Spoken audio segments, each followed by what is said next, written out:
આકાશમાં પણ આ રીતના ફરતી ફરતી જ ઉડવાની છે. તમે જોઈ શકો છો આ રીતના ફરવી જોઈએ. જય હિન્દ દોસ્તો, ફરી એકવાર હાર્દિક સ્વાગત છે તમારું મારી YouTube ચેનલમાં. આજે હું લઈને આવી ગયો છું. તમે જોઈ શકો છો આજે આપણે આની બનાવવાની છે અનોખી પતંગ. જે હા ગાઈસ, તમે બિલકુલ સાચું સાંભળ્યું છે. તમે ક્યારેય નહીં જોઈ હોય તેવી થર્મોકોલના માધ્યમથી તેની મદદથી આપણે એક અનોખી પતંગ બનાવવાની છે અને તે આકાશમાં ઉડાવીને પણ તમને બતાવીશું. પણ વિડીયોમાં બને રહો અને જો તમે મારી ચેનલમાં નવા હોય તો પ્લીઝ યાર મારી ચેનલને સબસ્ક્રાઇબ કરીને ઓલ નોટિફિકેશન પ્રેસ કરી દેજો, જેનાથી અપડેટ મારી ઇન્ફોર્મેશન તમારી સુધી પહોંચતી રહે. અને આ રીતના કંઈક આપણે થર્મોકોલ લેવાનું રહેશે અને આ કઈ રીતના બનાવવાનું સાવ ઈઝી છે અને સરળ છે.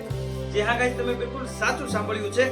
તો આને કઈ રીતના બનાવવાની પદ્ધતિ છે, કઈ રીતના આનો ઉપયોગ કરવાનો, કયા સ્ટેપ છે, એટલે સ્ટેપ બાય સ્ટેપ તમને હું સમજાવીશ. તો પહેલા આ રીતના આપણે થર્મોકોલ લઈ લેવાનું છે, તેના આ રીતના ગોળ શેપમાં ગોળ રાઉન્ડમાં કાપી લેવાનું છે આ રીતના.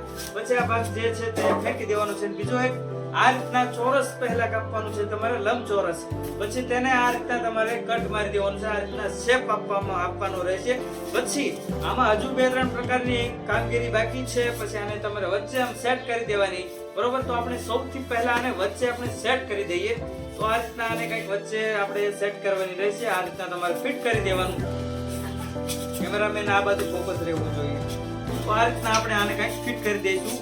આરામથી નિરાંતે નિદ્રા ભાંગવાની શક્યતા રહેશે, બરોબર. તો આ રીતના આને કંઈક આપણે ફિટ કરી દઈશું. પછી વચ્ચોવચ્ચ સેન્ટરમાં લઈ જઈને આને આપણે સેટ કરી દેવાનું. આ રીતે જે તમે આ જોઈ શકો છો એકદમ પરફેક્ટ આ રીતના તમારે સેટ કરવાનું રહેશે. તો તમે જોયું હશે આ રીતના એકદમ વચ્ચે લઈ જઈને સેન્ટરમાં આને ફિટ કરવાનું રહેશે. પછી પદ્ધતિ છે આની બે રીતના આ રીતના શું કહેવાય, આવી બે તમારે સળી લેવાની છે અને બે આવી સ્ટ્રો લેવાની છે, એટલે કે આવી ભૂંગળી કોઈ પણ પ્રકારની તમારે બે ભૂંગળીનું કટ મારી દેવાનું છે. અને બે આવા શું કહેવાય પેકિંગ માટે જે કોઈ પણ તમે ચોપડાના પણ પૂઠા વાપરી શકો છો, બે યુઝ કરી વચ્ચે કાણું પાડીને આની અંદર ફિટ કરી દેવાનું. કઈ રીતના કરવાનું હું તમને બતાવું છું. સૌથી પહેલા આપણે આની અંદર નાખીશું સળી. આ રીતના જે આની અણી હોય ને તેના પર આપણે આ સળી ફિટ કરવાની રહેશે. એકદમ સેન્ટરમાં વચ્ચોવચ્ચ. કેમેરામેન નીચે નજીક કરો એટલે બધાય આ રીતના વચ્ચોવચ્ચ તમારે ફિટ કરવાની રહેશે. આ રીતના કંઈક આપણે સળીને ફિટ કરી દેવાની રહેશે.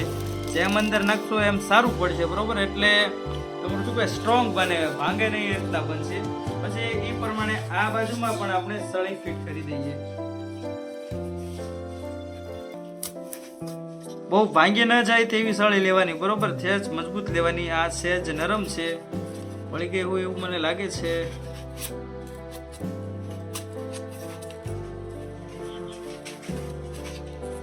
આ નહીં ચાલે, આ ભાંગી ગઈ એટલે આ નહીં ચાલે. બીજી આપણે આમાં એડ કરવી પડશે. તો ગાઈસ, અહીંયા પણ સળી ફિટ થઈ ગઈ છે. તો હવે આમાં આપણે મેં તમને કીધું જે બે આ વસ્તુ જે લીધી હતી ને તે હવે અહીંયા ઉપયોગ કરવાનો છે. તો એને પણ આ રીતના તમારે એડ કરી દેવાની રહેશે, એટલે જેનાથી ભૂંગળી ફસાઈ ન જાય અને તકલીફ ન પડે. આ વાઇસર તરીકે આપણે ઉપયોગ કરી લેવાનો આનો. પછી આ સાઈડમાં પણ આપણે એક ફિટ કરી દઈશું. પછી હજુ આમાં જોઈશે, જેમ કે આપણે આ બાજુ આ સ્ટ્રો નાખી દઈએ, બરોબર. પછી દોરી તમારે છે ને આ સ્ટ્રોની વચ્ચે બાંધવાની, એટલે ફરતું રહે, બરોબર. આ રીતના દોરી તમારે વચ્ચે બાંધવાની રહેશે, તો આ કામ આપશે.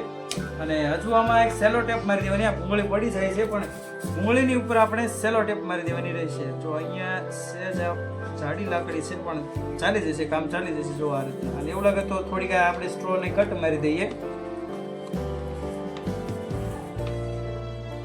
નીકળી ગઈ. તો આને આપણે આ કટ મારી દઈએ. 1 મિનિટ થોડીક કટ મારી દઈશું, જેનાથી કામ સારું, પરફોર્મન્સ સારું મળે આપણને. અને આ બાજુ આપણે અહીંયા આડું ટેપ કંઈક મારવી પડશે, કેમ કે તો જ આ ફર છે. નહીંતર આ સ્ટ્રો જે છે સ્ટ્રો ન નીકળવી જોઈએ. અને આ સ્ટ્રોની એટલે કે ભૂંગળીની ફરતે તમારે દોરો બાંધવાનો રહેશે. ગાઈઝ, આપણી પતંગ ફાઇનલી બનીને તૈયાર થઈ ગઈ છે. જો આ રીતના પહેલા પેકિંગ મૂકી દેવાનું, પછી સ્ટ્રો મૂકી દેવાની, પછી ઉપર ટેપ વીટવી દેવાની, એટલે આ જે છે તે સ્ટ્રો બહાર ન નીકળે. અને પછી સ્ટ્રોની ઉપર જ આ રીતના દોરી બાંધી દેવાની રહેશે. સેમ બંને બાજુ સેમ પ્રોસેસ કરવાની રહેશે. તમે જોઈ શકો છો આ રીતના આપણે સ્ટ્રોની ઉપર જ દોરી બાંધવાની રહેશે, કેમ કે સ્ટ્રોથી ફરવું જોઈએ. પછી આ રીતના આપણે દોરી બાંધી દેવાની. અને આનો માપ કઈ રીતના લેવાનો એ પણ હું તમને જણાવું છું. જેમ કે તમારે આ રીતના દોરી ખેંચવાની છે. જો આ બંને આ શું કહેવાય આમ સરખી આની સેન્ટર ઉપર આવી જવી જોઈએ દોરી. પછી તમારે તમારા માધ્યમથી આ રીતના વચ્ચે લાવીને એક ગાંઠ મારી દેવાની રહેશે. પછી આ રીતના આમ ફરતું રહેવું જોઈએ. આ સ્ટ્રો લગાડવાનું કારણ આ છે, તમે જોઈ શકો છો. આ રીતના ફરતું રહેવું જોઈએ, તમે જોઈ શકો છો. આ રીતના ફરવું જોઈએ. અને હવે આને લઈ જઈએ બહાર.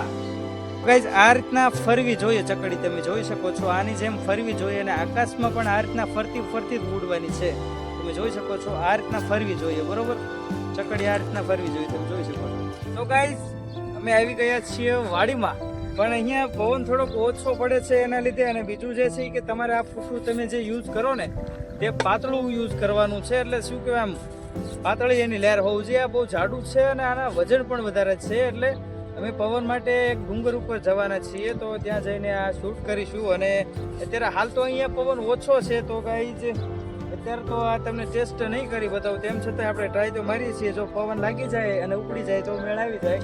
અને આને આ રીતના કાંઈક ઉડાડવાની રહેશે. એટલે આ જો ફરવાનું ચાલુ થાય ને, ફરે એટલે ઉપર ચડશે. અને આમાં વજન વધારે છે. અને મેં તમને કીધું તમારે છે એ પાતળું થર્મોકોલ યુઝ કરવાનું છે. એટલે કે જેમ કે અહીંયાથી તમારા આ લેર જે છે કેટલી જાડી છે તમે જોઈ શકો છો. ને અંદાજે આમાં ઘણો વજન પણ છે, 200 થી 300 ગ્રામ જેટલો. કેમ કે આ એલઈડી સ્ક્રીન જે આવે, એલઈડી ટીવી એનું ફૂટું છે, તેની અંદરથી લીધેલું, તો એ તો સ્ટ્રોંગ જ હોય. બાકી આ લેર તમે જેમ કે આના 2 ભાગ થાય એટલી પાતળી તમારે યુઝ કરવાની છે, તો સરળતા રહેશે. તો ઓછા પવનમાં પણ ઉડી શકશે. અને મેં તમને કીધું આ ઉડશે કઈ રીતના, જો પવનના લીધે આ ચકડી આમ ફરશે, એટલે ફરે એટલે એના લીધે આમ ઉપર જતું રહેશે, બરોબર. ઉપર જતું રહેશે. તો આપણે એક હજુ ટ્રાય મારી લઈએ કે આને કઈ રીતના ફેંકવાનું. આ ચાલે આમ જો આપણે આમ ફેંકીશું એટલે ઉપર જાય, પણ અહીંયા પવન જ નથી. પવન હોય તો આ ચડી શકે છે. બાકી મેં તમને કીધું પવનવાળા એરિયામાં તમે જશો અને શું કહેવાય, હું હજુ આનું બતાવું છું તમને, આ કાંઈ ખતમ નથી કરતો. કેમ કે હજુ અમારે એક ધાર છે, ત્યાં જઈને હું આને ટેસ્ટ ગાઈઝ આ પવનના લીધે આપણે અહીંયા શું કહેવાય ઉડાડવાનું કેન્સલ કરીએ છીએ. અને આપણે જઈશું હવે એક ધાર ઉપર, ત્યાં જઈને આને ઉડાડીશું અને ઉડાડીને જ તમને બતાવીશ. અને ત્યાં સુધીમાં ગાઈઝ જો તમને મારી ઇન્ફોર્મેશન સારી લાગી હોય તો પ્લીઝ સબસ્ક્રાઈબ કરીને ઓલ નોટિફિકેશન પ્રેસ કરી દેજો, જેનાથી અપડેટ મારી ઇન્ફોર્મેશન તમારી સુધી પહોંચતી રહે. ને કદાચ આ 2 ભાગાના બનાવવાના છે, એટલે આ પાર્ટ 1 છે ને પાર્ટ 2 જલ્દીથી આવશે. જ્યાં અમે જઈશું ત્યાં જઈને આનું શૂટ કરીશું, તો જલ્દી તમને પાર્ટ 2 મળી રહેવાનો છે. તો પ્લીઝ પતંગ ઉડતી જોઈ હોય તો ચેનલને સબસ્ક્રાઈબ કરી લેજો. તો હવે મળીએ નેક્સ્ટ વિડીયોમાં, ત્યાં સુધી જય હિન્દ, જય ભારત.